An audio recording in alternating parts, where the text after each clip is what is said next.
Ga kungiyar da ke umarni na ayyukan kyawu Raudatun Rasul a yage.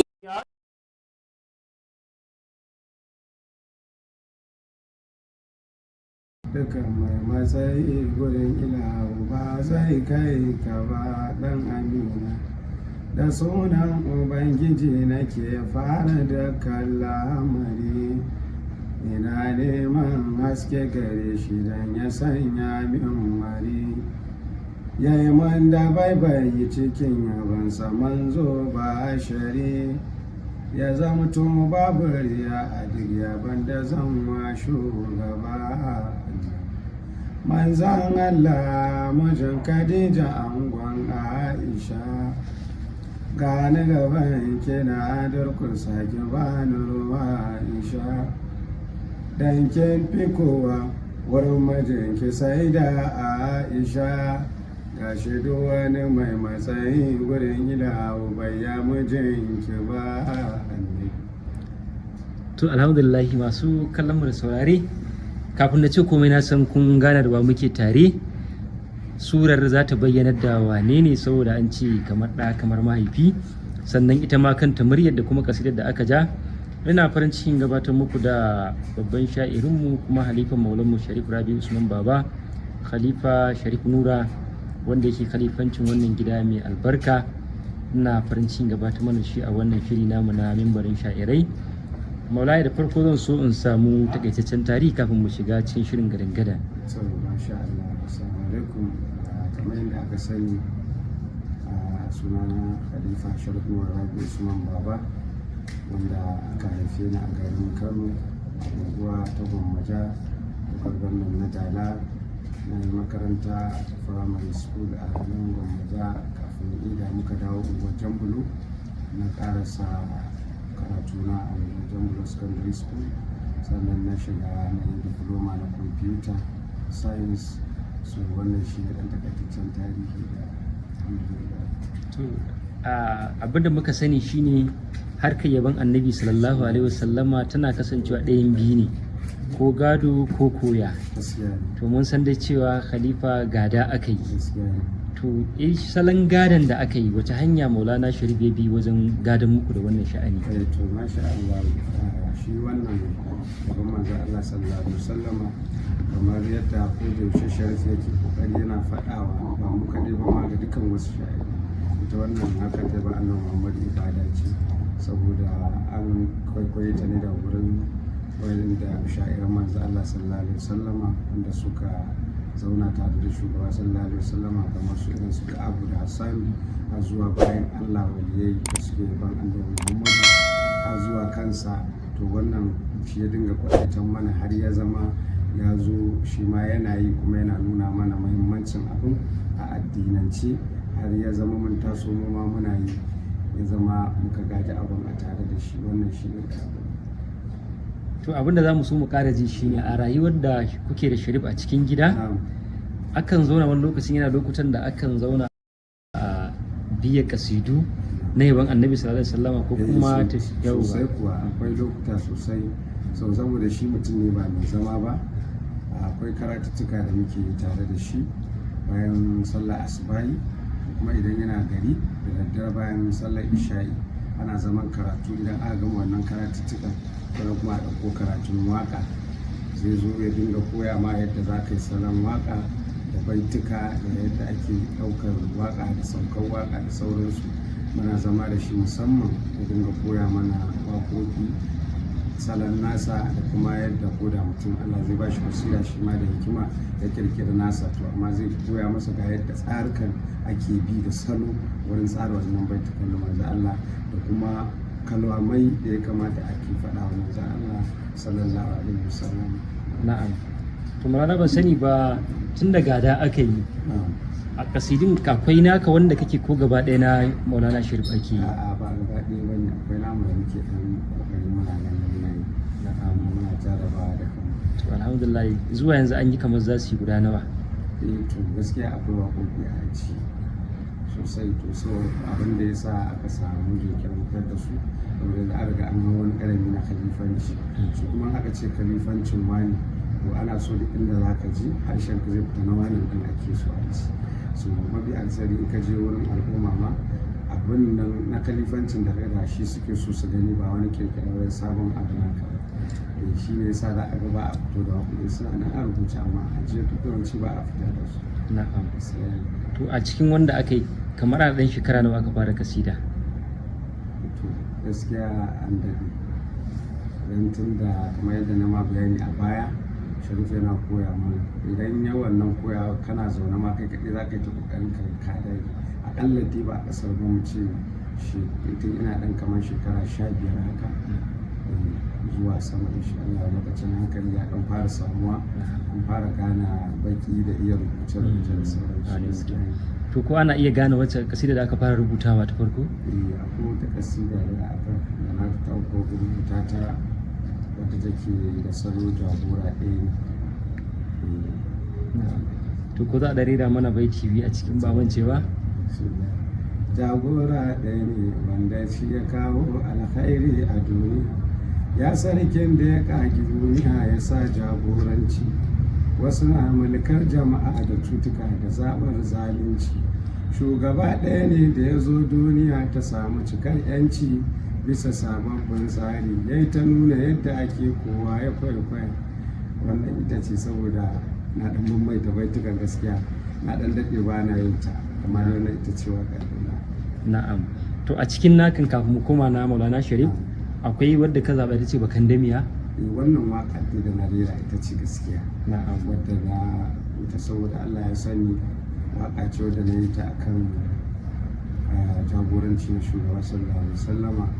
Su waƙa gaskiya kamar mutane da yawa sun sassame ta, don bidiyo a lokacin na ya ɓata ni, don akwai wanda suka ji waƙa sai suke mamaki ma ko ni ne, wasu suna zargin kamar Sharif ne yi ta, saboda Allah ya sa ya bani wasu ɗan hikimomi a cikin na zuba wasu abubuwan da mutane suna mamakin ya aka yi mai waƙa da kaina.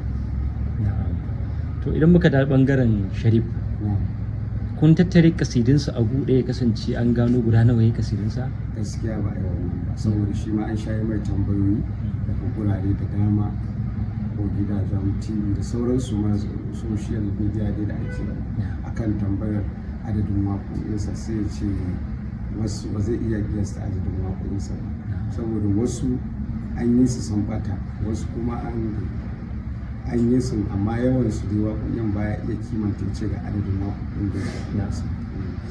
To ban sani ba ko a cikin kasidin nasu wace ce Bakandamiya? A cikin kasidinsa Tsamagiya wadda na fara rera da farko ita ce Bakandamiya. Akwai su Salka. Akwai su Salka. Akwai Babu Tantama. Akwai Babu Tantama wadda ita ma mutane sun san shi sassilanta sosai a duniya, amma bayan wasu shekaru. Idan ka ɗeba wasu shekaru a baya su kuma magabata da wayanda suka san shi tun usulan ba da ita suka san shi ba. To amma bayan wani lokaci kuma da matasa irinmu da muka taso yawanci duk akan ta suka fi sanin sa. Ita Babu Tantama. To zan so saboda mutanen mu na yanzu a rera ko bai TV ne a cikin Babu Tantama. Babu Tantama dole mu ma yabo mu jarramla, kafa dukkanin wani mai daraja a gun Allah. Bismillah sarki Allah gwani makakinmu, sarkin da ba shi da farko da ƙarshe tamkarmu, albaki wanzaje gaban dukan samu. Lamari na Allah ya zarce duk tunaninmu, tantana mun ka shaida la ilaha illallah. Shi ya yi maza ya yi mata, jikinmu ya yi fata, sannan ya sa fatocinmu sun ka bambanta. Wata sai ya yi ta fara, wata ko baka ya yi ta. Zuljalalu kenan sarkin da shi ya cancanta, a mai dukannin bauta kamar irin sanda. Babu tantama dole mu ma yabo mu jarrabla, kafa dukkanin wani mai daraja a gun Allah. Na'am, Allahu akbar. To ita wannan kasidar lokacin da Sharif ya gabatar da ita akwai ɗan kalubale da aka dinga fuskanta, wanda ta kasance ya yi ta biyinta. Ba sani ba ko kana kiyaye wani daga cikin kalubalen da za a yi saboda masu saurare? Sosai gaskiya an samu kalubale. To babban kalubale da zai iya kiyayewa guda ɗaya shi ne akan mu 'ya'yan shi. So a lokacin dan har abokanai an gana mu, sai dai a kulle mu a lokacin ban ta manta, sai dai a kulle mu a gida mu zauna, saboda a lokacin ana ganin kamar ya fita ma daga musulunci da yawa. Wata waka ce kamar an yi ta da shirka, sai a dinga in mun fita cikin yara iyayen su dinga raba mu da su, saboda kamar sun gare mun fita kamar dai ba wasu wanda suke cikin addini ba a wannan lokacin. Wannan kalubalen shi ya fi kowanne, da mun fuskanci tsangwama sosai daga gurin al'umman mutane, yaya abokananmu ne mun saba da su, amma iyayen su ta cire mu daga cikin su akan suna ganin kamar an yanzu mushrikai ne, mahaifin ya yi wani abu wanda hankalin mutane ba ya ɗauka, suna ɗauka ana ta yaɗa a gari, ya yi waka ya ce ba Allah, ya ce kaza wasu irin maganganu. Wannan shi ne babban kalubale da ban taɓa manta da shi a rayuwata ba, akan waka sharri akan ba mutan. To shi kalubale yakan zo da nasarori, wani irin nasarori kuma aka fuskanta? Yawwa an san bayan ya fuskantar da mutane a kuma musulmi da yawa, sun ya bayar da su abin da yake nufi. Wasu malaman daga baya sun samu girgiza, saboda sun ga kamar wani ilimi ne fito da shi wanda su ba su san shi ba, wanda suka yi kalubalen daga baya su kuma suka dawo suna yabansa, suna tsara masa da wasu nasarori akan ilimin da ya kawo. Sannan kuma su wayannan abokanan da nake gaya ma, wasu yanzu yaran mu wanda ake hana su shiga cikin mu, ana ganin yanzu iyayensu su suke zuwa har gida su mana godiya, ai wani kaza da kaza, yayansu kaza, suna jin daɗin yadda ake mu'amala da su, wanda da a lokacin baya su suke hana su shiga cikin mu, amma yanzu sun zama ma yaran, sai abin da muka ce musu. Dan akwai abin da iyayensu ma ba sa iya gaya musu, amma idan iyayen suna so su izan musu sakon, sai su aiko wurin mu, ko su zo su same mu su ce wani yayi kaza an ce bari bai samu bari, amma mu da mun kira shi mu ce wani kaba kaza, sai ga Allah ya sa ya abu wannan abu, kaga nasara ce ta wani. To ban sani ba ko an ziyarci shugaba sallallahu alaihi wasallama? A ba a ziyarci manzon Allah, amma dai kai magana akan gaba, yanzu sha ga watan nan insha Allah zan tafi gurin manzon Allah sallallahu alaihi wasallam. Alhamdulillah, Insha Allah alhamdulillah. To kamar kasashe ko garuruwan da aka je ana kiyaye wasu daga ciki? Gaskiya rige-rige garuruwa kan ba a iya cewa ga garuruwan da aka je, saboda magana ce ba tun ta yanzu ba, tun ba a da wayo ake ɗiba ba tafi da ku.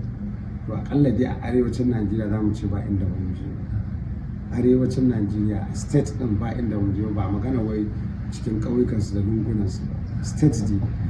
Saboda kudu ma an jajje wuri sosai ma, su Lagos, kamar shi kansa Lagos kuma na ga saura kwana zuwa 2-3 shi ma ya shiga Lagos ɗin ba. To ana tafiya ne kullum a dama aikin da ake yi kenan. Kasashe kuma an ɗan jajje irin su Nijar da muke kusa da su, da su wanda Kamaru, da su waye duk wannan mun je sosai, mun shishige su. Na'am, to bayan an samu halifancin Maulana, akwai guraren da za a dinga shiga, wasu ƙauyuka ne, wasu garuruwa ne masu nisa.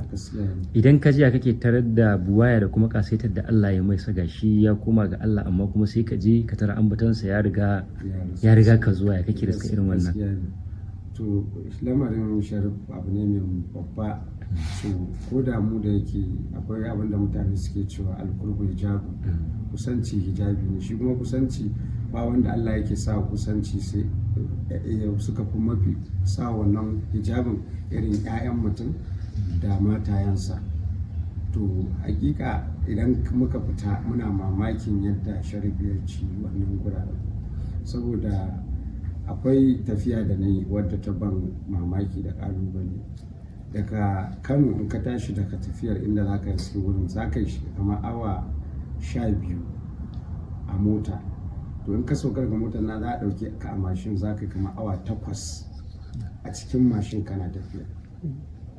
Kaga ku tafiya awa 8 a mashin ana gudu, ba karamar tafiya ba ne. Can hanyar Taraba cikin wasu lunguna, wanda mutum akwai wanda komai za ka mai ba zai je wannan wurin, amma sai ka je ka riski aikin sharif ya je ya wuce nan mu. Ina baka misali ne a mafi aksari. To dole ka dinga mamaki ya aka yi wannan aikin, ko kuma wani irin mutum ne shi. Wannan shi ne. Akwai kungiyarsa ta Shu'ara'ul Islami ne ko? Zan so in ji me za a faɗa a kanta tunda yanzu ana halifancinsa gabaki ɗaya. Shu'ara'ul Islam ita kungiya ce mai mahimmanci ga dukkan sha'irai musamman wanda suka fuskanci inda aka dosa. A shi ita wannan kungiya mu'assasinta ma Sharif yana Kano da ya tunanin ta yi shawarwari da wanda zai ya tafi wurin shugaba sallallahu alaihi wasallam a raudan manzon Allah ya kafa wannan kungiya. Ya tawassuli da Annabi ya ce manzon Allah zan kafa wannan kungiya ka yarje min in yi ta, in ba ka yarje min ba in akwai kalubale kar ka bar ni in yi ta. Kuma ta zo Allah ya yarje masa da izinin manzon Allah ya taukanar da ita. Da yanzu duk inda aka ce za a rike mic ko a ina ne a ƙasar Najeriya kai har ga wajen Najeriya ka ce za ka iya ban manzala to ba inda ba wannan ƙungiyar ta shimfiɗa mata Shu'ara'ul Islam sosai a cikinta, wanda yanzu ma haka ni ne mataimakinta na ƙasa.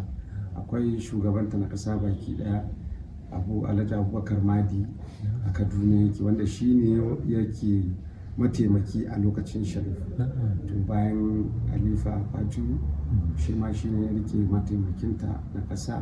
To bayan wafatinsa shi ne aka mayar da wannan mukami ya zama ni nake jagorantar mataimakinta na ƙasa yanzu baki ɗaya. Wannan shi da kake da. To Maulana Khalifa, mu dunkule abin da ya shafi ita wannan kungiya da kuma halifanci da ake kai a yanzu, me aka cimma a halifancin da kuma tafiyar kungiyar, me ake so a cimma a nan gaba? To alhamdulillah akwai nasarori da aka cimma, kamar ita wannan kungiya a babban nasarar da muke ta kullum tunani akan ta shine a sha'iran manzan Allah su zo mu haɗe wuri ɗaya mu tafiya fi sabilillahi ilallahi don mu kafa wasu nasarori akan gaban manzan Allah, mu gyara abubuwan da suke cikinsa wanda muke ganin sun saba daga abubuwan da shari'ar musulunci ta wakana, saboda kalubale da ake samu da yawa na sha'irai, yawaita sha'irai yanzu ya sa za ka samu wani ma bai san me zai faɗa ba, kawai kalma ce take ba shi daɗi kawai sai ya faɗi ta, kuma a shari'a ba haka take ba a yi ban annabi. Saboda shi yaban annabi Muhammad abu ne mai wahala sha'ani, ba komai ake jingina wa manzan Allah da shi ko da kai zai ma daɗi, shi manzan Allah a gwansa ba abu ne wannan da cewa wannan shine babban nasarar da wannan kungiyar take so ta aiwatar da shi, shine ta tace maganganu masu kyau ga wanda manzan Allah. Sannan akwai nasarori da muke ta kokarin wannan kungiya ta samu, wanda muke so mu haɗa shi da gwamnati a gwamnatance, wanda gwamnati za ta ba mu duk wani rabo da take na bangare daga a fama da kwamishina da ya samu wanda zai bangaren waƙoƙin manzan Allah wanda za su dinga kula da harkoki, saboda wannan yabon manzan Allah ya yi nisan duk da ba a tunani. Wallahi yanzu sai ka je unguwa kai sai ka kirga gida 1000 da wuya ba za ka ga sha'irin manzan Allah a cikin gidan ba, ko mai sha'awar yin abu. To kaga dole muna buƙatar gwamnati ta bamu, za mu gina makarantu wanda za a dinga koya wa mutane yabon manzan Allah a ciki, za a dinga masana'antattu da za a samu wa sha'irai da mutane gaba ɗaya sana'o'i da za su samu ci gaba da wannan shine babban burin wannan kungiya, da haɗa kan sha'irai da sauransu. Wannan akan ta Sharif ya kafa ma kungiya. Wannan waka da kuke magana a kanta wata Sharif ya wannan kalamu, to wasu sukan ɗauki magana a guda biyu, wasu sukan ɗauke ta a matsayinsa ne yasa ya faɗa haka, wasu kuma sukan ɗauke ta yayi magana ne akan mutane don su kiyaye maganganun da ka faɗa. Shi sa kullum za a ga yana cewa sha'irai da manzan Allah su nemi sana'a, saboda ita yaba shi yaban manzan Allah a usular su yadda suka ɗauke shi ba sana'a ba ce, nau'i ne na ibada ta Ubangiji da kwaikwayon sahabban manzan Allah da suka zauna tare da shi, da kuma shauki da soyayyar manzan Allah take sa a yi shi.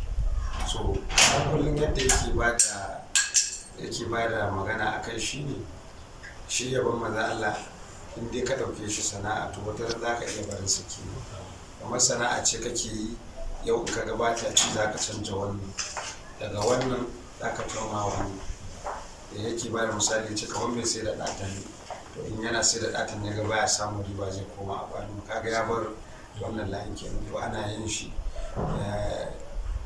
yaba manzan Allah da tsarkin zuciya, kuma ana yi ne ibada ba don neman kuɗi ba, amma kuma abin da yake faɗa idan ka tsarkake zuciyarka ka yi don zatin Allah don wa'annan dalilan sai ga Allah duk abin da yake wa mutum a sutura sai ya ma a cikin zaman Allah da har abin da ba ka zato ma inda ba ka ganin matsayin ka ga nan darajar ka bata kai ba za ka ji wani wuri wanda za ka yi ta mamakin ya za a yi sai a ɗauko ka a ce kana da cikin wa'anda su ne mafi manya a wurin taro wani lokacin ma je a ɗauko ka a sa ka kusa da gwamna wani wurin sarki wani wurin wani babban wani abu da ake ganin da shi saboda darajar wannan yaban nan wanzan Allah da kake. To sai dai a ƙarshe wani sako kake da shi ga al'umma baki daya? To ga al'umma mazala baki daya na musu fatan alkhairi da sako kuma na ƙara jan hankali akan wasu abubuwa da suke dan faruwa a media wanda mu ba mu cika maganganu akan irin wannan abubuwa saboda mu gaskiya ba mu cika surutai ba abinda muka sa a gaba shi kawai muke yi ma'ana yaban manzan Allah da abin da ya shafi gidansa baki daya. To akwai abubuwa da suke faruwa akan mutane al'ummar musulmi. Na farko ake so mu ba su shawara akai a kiyaye taba malamai. Wallahi abubuwan yana bata mu zuciya ban jin daɗi sosai sai ka ga mutum wanda ma bai san muhimmancin kansa ba wanda karatu ma bai yi ba amma sai ga ya ɗauko kyamara ya dasa kyamara ya fito media yana zagin malami wanda malami ne na addinin musulunci yana cin mutuncinsa akan abu kuma shi bai yi ilimi ya fahimci abin da malamin zai yake wannan shi ne ba saboda ni ina daga cikin gani yake abin da ya fara lalata al'ummar mu kenan wannan taɓa malaman darajar su saboda manzo Allah da kansa ya ce al-ulama warasatul anbiya warisan wa mawrusa. To kaga tunda manzo Allah ya ce su magadan annaba ne to taɓa su shi ma hadari. To wannan shi ne abin da nake fara a musulmi sai kuma batu akan sha'iran mu ji tsoron Allah kullum abin da muke faɗa kenan mu sha'iran manzo Allah mu ji tsoron Allah mu yi abu da ikhlasi mu ji tsoron Allah tsabtace zuciyarmu mu yi abin dan Allah dan zatin Allah kuma mu kiyaye harshikanmu sannan mu cire gaba a junanmu da faɗe-faɗe. So akwai sha'irai yanzu daga wannan sha'irin baya shiri ga wannan sha'irin to wanda yake yaban manzan Allah yake faɗa halayen manzan Allah me kai shi faɗa da wani sha'iri wannan muna alfahari ba wai don wani abu ba. Ni yanzu a matsayina da nake kan kujera ne wato wallahi babu wani sha'iri da yake cikin zuciyata bari har in jima ba na san shi.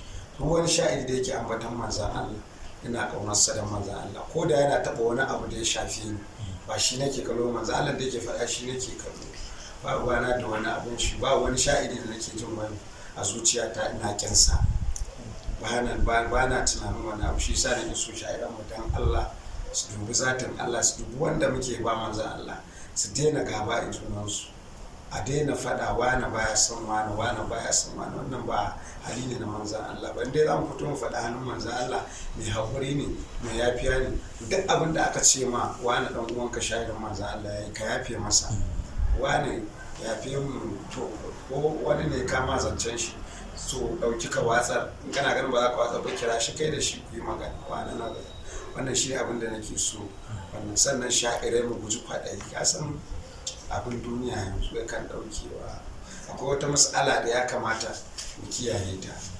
Sha'irar manzo Allah ana zuwa wurin taro idan aka ga wasu mutane akwai wasu mutane da sun zo wurin taron sai ga sha'iri wai yana kin kar a gabatar da shi sai wayannan mutanen suna wurin saboda za su yi wani abu wallahi kuskure ne ba karami ba. So idan kai da ka zo yaban manzo Allah da manzo Allah ina ruwanka da wani kana tunanin wani zai ma abinda manzo Allah bai ma wani ba zai ma ba in Allah ya rubuta ga abinda wani zai ma to ko ba a nan ba zai ma sutura. So mun sha zuwa irin wannan taron sai a zo akwai wani taro ba zan manta ba muka taɓa yi ba zan kama suna ba wasu mutane da za su zo za su yi wani abu sai ake ta tunanin sha'irai gashi an haɗa kayan da komai ana jiran kowa ya zo wai kowa ba zai hau yi matsala sai wa'annan mutanen su ni ko na zuwa na ga kowa zo na ce gashi an sai na tashi aka ce ayo zuwa na ce ni wallahi ba zan jira su ba sai na yi wannan abu na fara yarban manzo Allah ina zuwa na gama inda zan zo na gama baituka na da abin da zan yi sai kuma ga su na zo zan fita muka gaisa da su a hanya aka ce ya Sharif ai ya ce ba zai jira ba, sai suka min wani abin da ba zan manta ba, wata kyauta da suka min ba sai na faɗa ba, amma sun min kyautar da na tabbatar da auren ba wanda aka yi ba, saboda mai zuciyar ba su ta kalla ba, su kuma wanda suka tsaya dan su din ba za su samu abin da suke yi.